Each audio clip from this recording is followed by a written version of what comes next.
one of my coaches gave me this like, I guess I'll say a rough time scale, and we'll keep it as a rough, but like say the times you could like your 5K time when you're a 19-year-old. Yeah. He was saying, you can increase that, you get faster, and then as we know, endurance peaks. I'll say 35 plus or minus 5 years, depending Yeah. on the Yeah. individual, and then goes down from there. And he was saying basically you have this curve from 19 to like almost like 50, 60, where at 50, 60, you should, assuming you continue working out, you should still be able to run a similar time as to when you were 19. Sure. Timeline aside, there's going to be some variation clearly. Yeah. You think that that compensation is that partially what's probably at play there to help keep that performance level higher later on, despite the loss in muscle?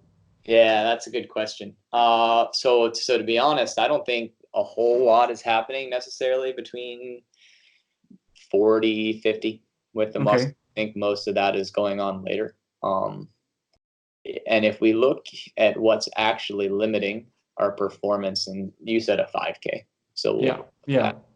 If you look at the physiology uh, that's ultimately influencing our ability to perform in a 5K, a lot of it is going to be related to our aerobic capacity Hmm. or how much oxygen we can consume. So uh, if we look at factors influencing cardiovascular fitness or aerobic capacity, if you will, again, those are what's going to influence this 5K time most. And we know that much like muscle, cardiovascular fitness also declines with aging. Hmm. One of the primary reasons for that is our maximum heart rate declines. You Hmm. may have seen that a little bit, or if you've ever seen someone who's really young, like a high school kid, or someone who's young. Some of my young college students will test over in the lab, can get a heart rate of 205 beats per minute, right? Which if I see Hmm. that in training, I'm calling the cardiologist. My heart rate doesn't get that high, right? But that's one of the reasons our cardiovascular capacity tends to decline a bit with aging.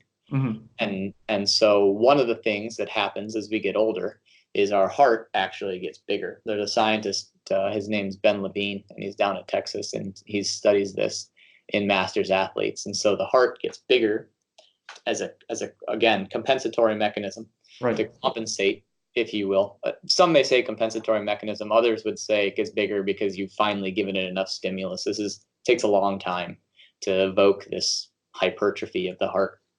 And so that increase in size of the heart is compensating for the fact that the heart can't beat as fast. So it's not beating as fast, but every time it's beating, it's pumping out more blood. Hmm. And so that would be the mechanism that I would say would help to preserve, like you said, your performance and potential to maybe 50 or 50, maybe Hmm. plus or minus 10 years, Right. years of age, for like that type of event. Okay.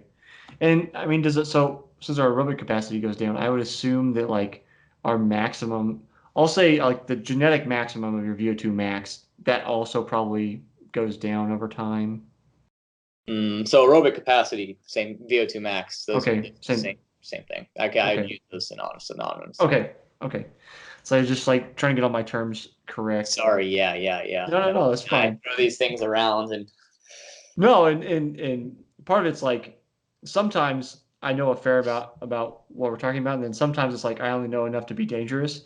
So that's why it's like don't make worry, sure I'm at talking least about the you're same not thing. writing articles and trying to convince people to drink some sort of weird concoction.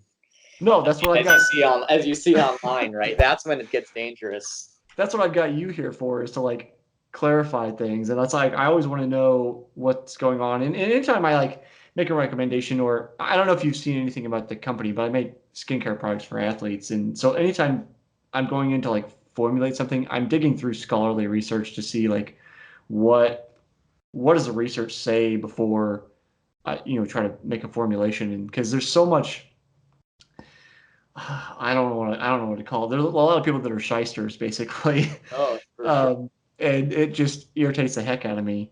Which is actually something that I was kind of curious about in your opinion. Like I saw you post this on your Instagram. I can't remember what the study was, but somebody had wrote an article and they like misattributed the results of a study and like said something that really kind of almost outlandish. Like, how do you deal with like misattribution of results from studies when like you can clearly see that's not actually what they're talking about, and then you see these, I'll call them pop articles. They're saying, you know, the future is here and we're gonna live forever, and like all these just kind of wild claims. Like, how do you deal with that? Yeah, it's tough. And I feel like it behooves us, unfortunately, probably just to keep quiet about it mostly, right? Just try to do our best to when we're communicating. Uh, well, here's what I'll say. So I guess kind of rewind a bit. The best way I think to deal with that is something I learned when I was at Ball State, actually. So David Costal started the lab at Ball State, and he's one of the premier exercise physiologists in the U.S. He was first to do the skeletal muscle biopsy. He wrote the book on exercise physiology, literally. And one of the messages that I think I learned from him, he was very, so clearly as academicians, if you will, we're busy. But Dave never shied away from talking to the media or speaking with Runner's World. And so I think by trying to communicate with the lay public, Mm-hmm. I think that's probably one of the best proactive approaches to making sure that the information that we're learning in the lab is being translated properly externally, right? Mm-hmm. I feel like that's one of the biggest problems with scientists is they get so caught up in writing their publications, and it's like even when like talking to you, like I'll use aerobic capacity and VO2 max interchangeably, and like I just totally you get so caught up in your own world, right? That Mm-hmm. and scientists, you just get so busy. It's like I got to write this grant, and sometimes like what's the point of doing all the work if the only people who are hearing it are like me and then the guy who's doing the experiments on some other lab and they're only trying to prove, it's like that's a huge waste, right? And so I Right. think science in general, and I think many other scientists would probably echo this ethos that the scientists in general just need to do a far better job of disseminating their work and being transparent about what it is they're doing, and that means also being honest and transparent about the strengths and weaknesses of the studies they're doing. So Right. I think one of the problems that we run into, and I'll harken back to a math professor I had. This is the first 400 level math class I took, and it was taught by a guy who was, this is his first year as a professor, and the class was what he did his dissertation on, and he ended up teaching it.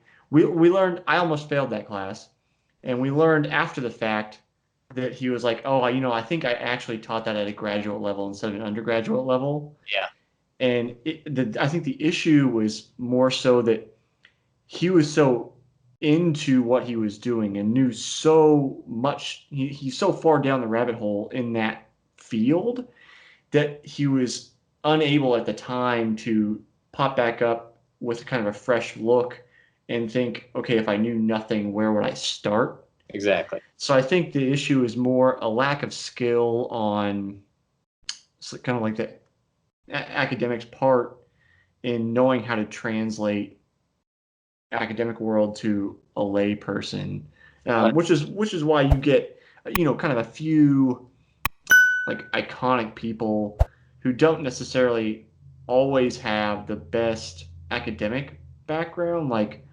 Bill Nye has always gone to as like this figurehead for science. Well, I would say you among plenty of other people in research have a deeper academic background than he does, but he does a good job with communicating those sometimes complex ideas to people that have no idea what's going on. Spot on. Yeah, it's 100% the case.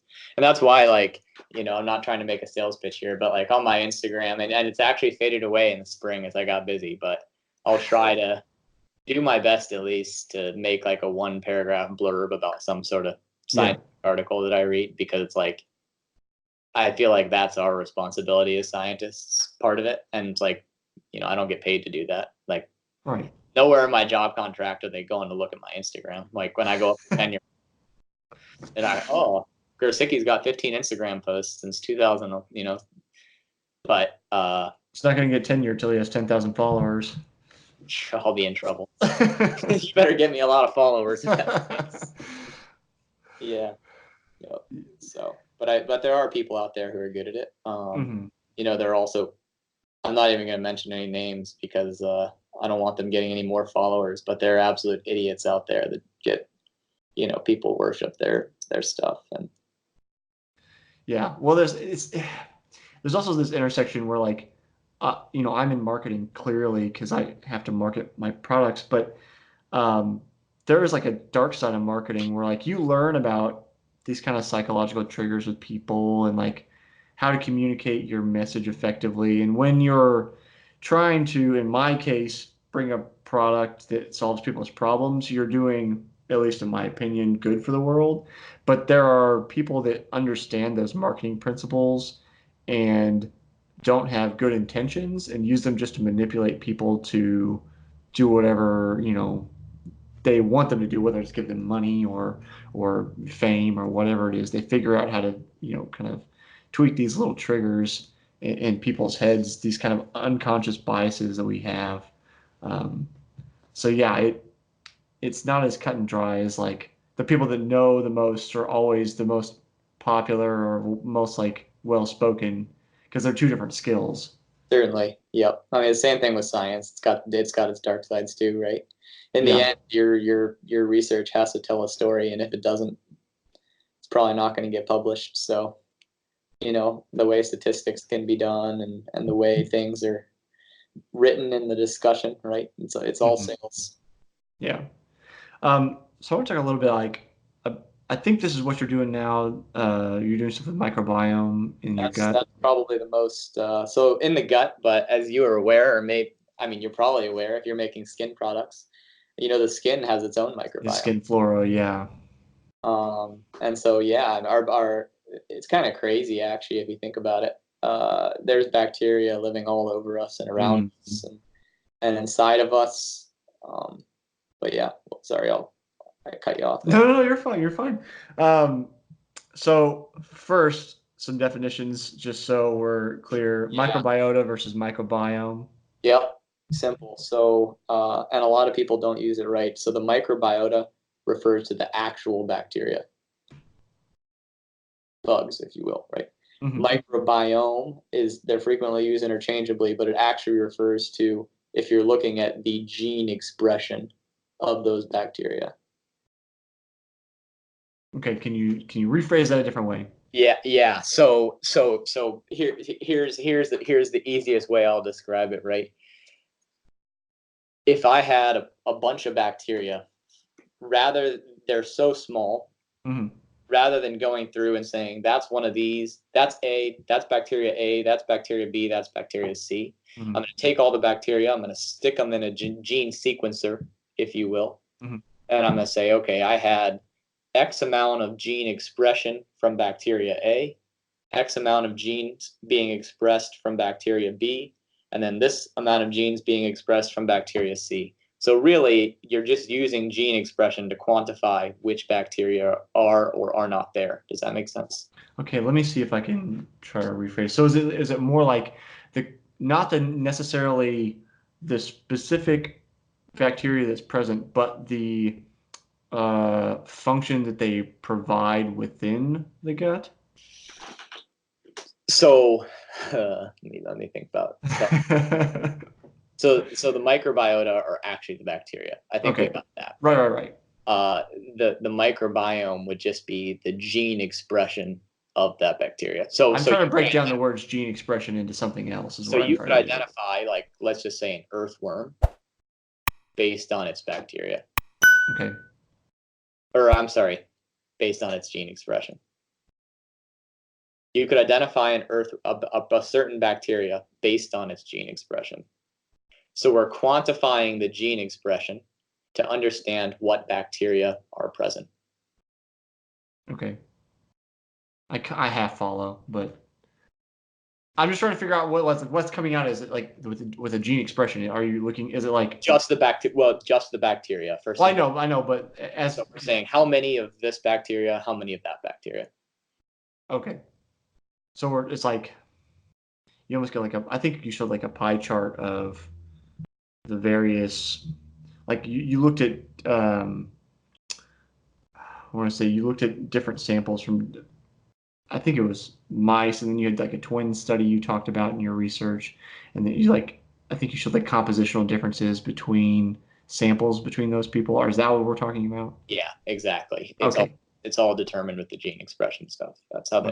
that's how you measure bacteria Okay. in the gut, is with the gene expression. Okay. I was gonna say, I was just trying to get my head around that particular phrase, what Yeah. all that Yep. encompasses. Yep. Yep. Actually, the first paper I wrote, I used them interchangeably because I didn't know the difference, Mm. and then I got called out in review. So You're like, oops, my bad. So this is something that, like, I told my girlfriend I was going to talk to you because I listened to your talk and kind of talked to her about it, and she said she made a good point. So do we know why different people have this different expression or different microbiota present versus like we're all humans, so like why don't we have the same set essentially? Like, do we know why there's such a difference, especially in that twin study where you use like samples of twins where one was obese and the other one was fairly slim. When you would think that twins would have something that was almost identical. same, you would think, yeah. Um, there are so many factors that influence the composition of these bacteria, which ones are there and which ones aren't. Things, even starting from birth, uh, babies born vaginally versus with a C-section. Mm-hmm. Having a C-section, totally adverse implications that are discussed for the microbiome of the baby. So literally, as soon as you're born, right, that microbiome starts taking shape. So that's just one example of many. Um, if I had someone move in differently across the office from me, that could change my microbiome, right? That just what I eat can have a huge, profound effect on my microbiome. Whether or not I exercise, we're coming to learn, can have an effect on the microbiome.